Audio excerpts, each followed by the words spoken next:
السلام عليكم ورحمة الله وبركاته. ازيكم حبايبي، عاملين ايه؟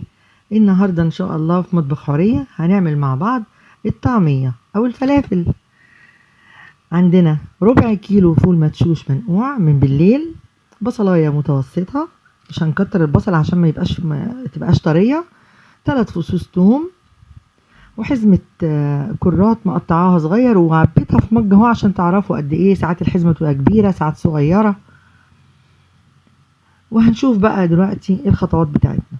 هنجيب الكبة، ولو مفيش بقى عندك كبة ممكن تعمليها في الخلاط برضو، بس هتحتاج منك ايه يعني سنة مية زيادة عن الكبة. ممكن بعد ما تخلصيها لو لقيتها طرية تصفيها في مصفى سلك لما تنزل المية الزيادة بتاعتها. عندنا طبعا الكرات مغسول كويس جدا ومتقطع، لانه بيبقى كله طبعا طين، لانه زي الجرجير والحاجات دي بيبقى في الارض، فهننضفه جامد يعني. هنقطع البصلاية شرايح صغيرة كده فوق الفول، ومع فصين التوم ومع الكرات المتقطع هنحط كله على بعضه. تمام كده،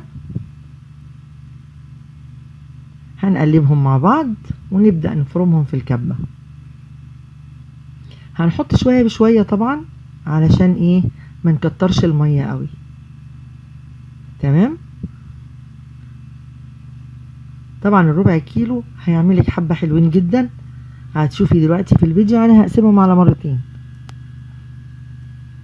هنضربها كده ضغطات خفيفة، مش ما تشغليش الكبة متواصل علشان هي تلف معاكي. ايوه، وكده هننزل الجوانب كل شوية كده، وتروحي مزودة شوية، كل ما يتفرموا ويصغروا شوية تزودي حبة عليهم علشان ما يقفوش في الكبة وما يلفوش معاكي بسهولة. هننزل الجوانب برضو ونحط حبة كمان. لو عايزاها ناعمة خالص براحتك تزودي عليها شوية في الضرب، انا بحبها متوسطة عشان تبقى فيها ايه القرمشة البسيطة كده زي اللي بنجيبها من المطعم. عايزاها ناعمة خالص براحتك بيزودي الضربة شوية. نعمت معانا شوية اهي، طبعا هي كده مش راضية تمشي معايا في الكبة قوي، فبصوا معلقة واحدة مية، معلقة واحدة مية هتخليها ايه تمشي معانا بسهولة. يعني لو حبيتي تزودي مية بالمعلقة، عشان لو حبيتي تكبي كده هتزيد منك. اهو شايفين اشتغلت عادي تمام. ايوه، هنقلب برضو الجناب عشان اللي ما اتفرمش ينزل يتفرم من تحت.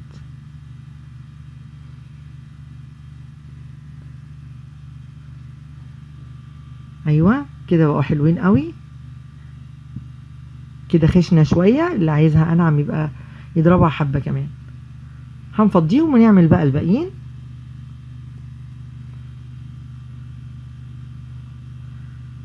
طبعا لو عايزة تزودي يعني تضاعفي الكمية، هتجيبي نص كيلو فول، هاتيله برضو حزمتين الكرات، وزودي كام فص توم وبصلاية اكبر من دي شوية.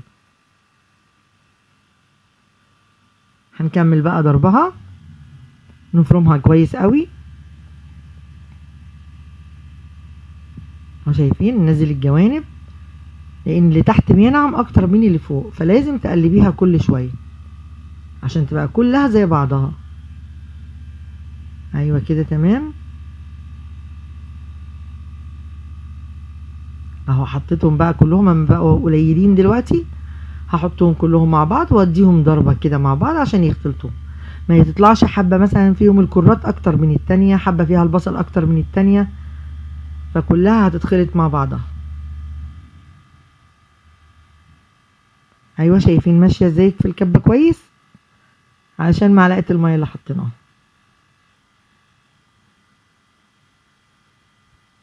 ايوه كده تمام، بس كده خلصنا.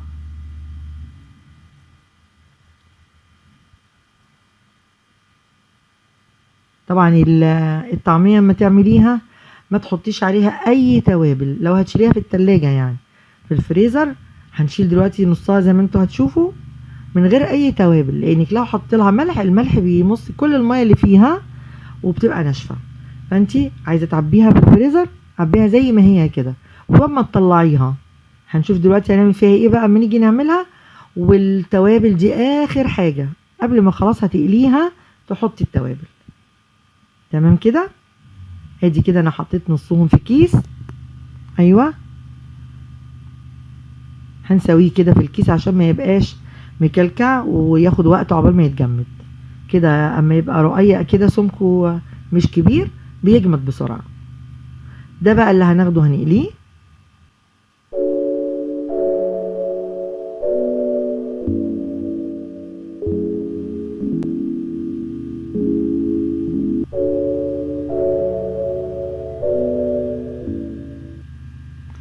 رجعنا تاني نشوف بقى الطعمية بتاعتنا. انا ضربت شوية فيها كده بالاسباتيولا عقبال ما نرجع لبعض تاني، وحضرت التوابل. هنضرب بقى كده بالاسباتيولا بمعلقة خشب بالمضرب السلك اليدوي ده براحتكم بقى. المهم انت هتضربيها كده هتبصي تلاقيها كل شوية بتزيد معاكي ولونها بيفتح وبتبقى هايشة زي الفوم. هو ده اللي بيخلي الطعمية جميلة زي اللي بنشتريها من بره، لانك لو قليتيها زي ما احنا خلصناها في الكبة كده هتبقى مكتومة ومش حلوة. في ناس بتحط لها كده سنة كربوناتو او بيكنج باودر زي ما تحبي، بس انا عن نفسي بحب اضربها كده لان هي نفسها بتهيش وبتبقى جميلة من غير حاجة.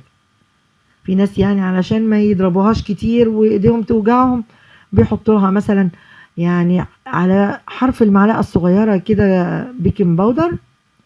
طبعا مش كتير لانك لو كترت لها البيكنج باودر او الكربوناتو اول ما تحطيها في الزيت هتلاقيها فارت وبقت فتافيت. ماشي كده تمام.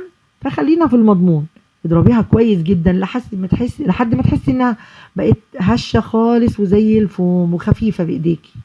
تمام. معلش 5 دقايق كده ضرب مش هيتعبوكي. ايوه،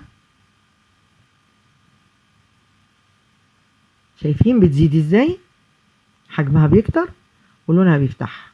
ماشي. خلاص كده قربنا نخلص. ايوه، حلوة قوي كده.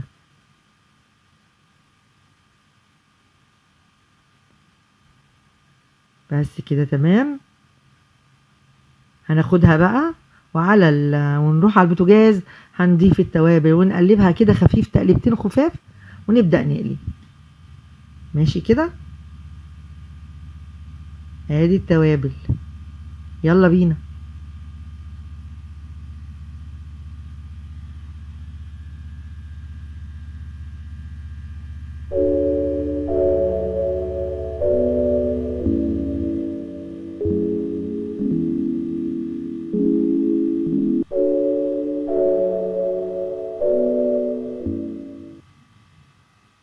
ورجعنا تاني بقى حضرنا الطاسة فيها الزيت،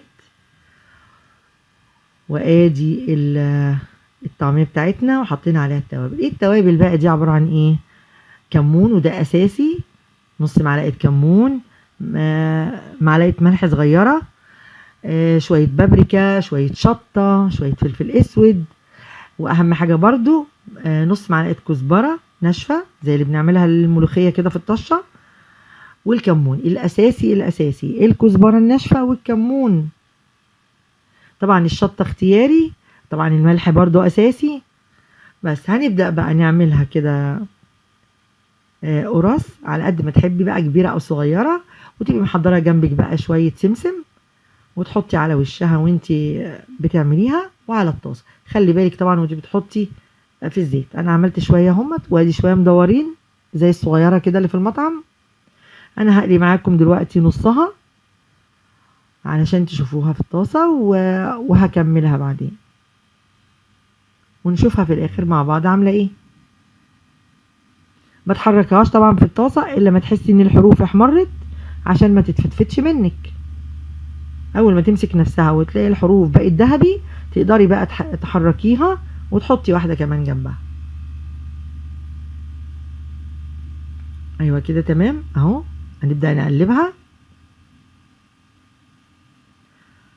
وطبعا ممكن تجيبي سلطانية كده صغنونة بوله نونة تحطي فيها شوية مية تبلي حرف صوابعك وانت بتعمليها علشان تبقى سهلة معاكي، وتحطيها تنزل من ايديكي بسهولة في الزيت.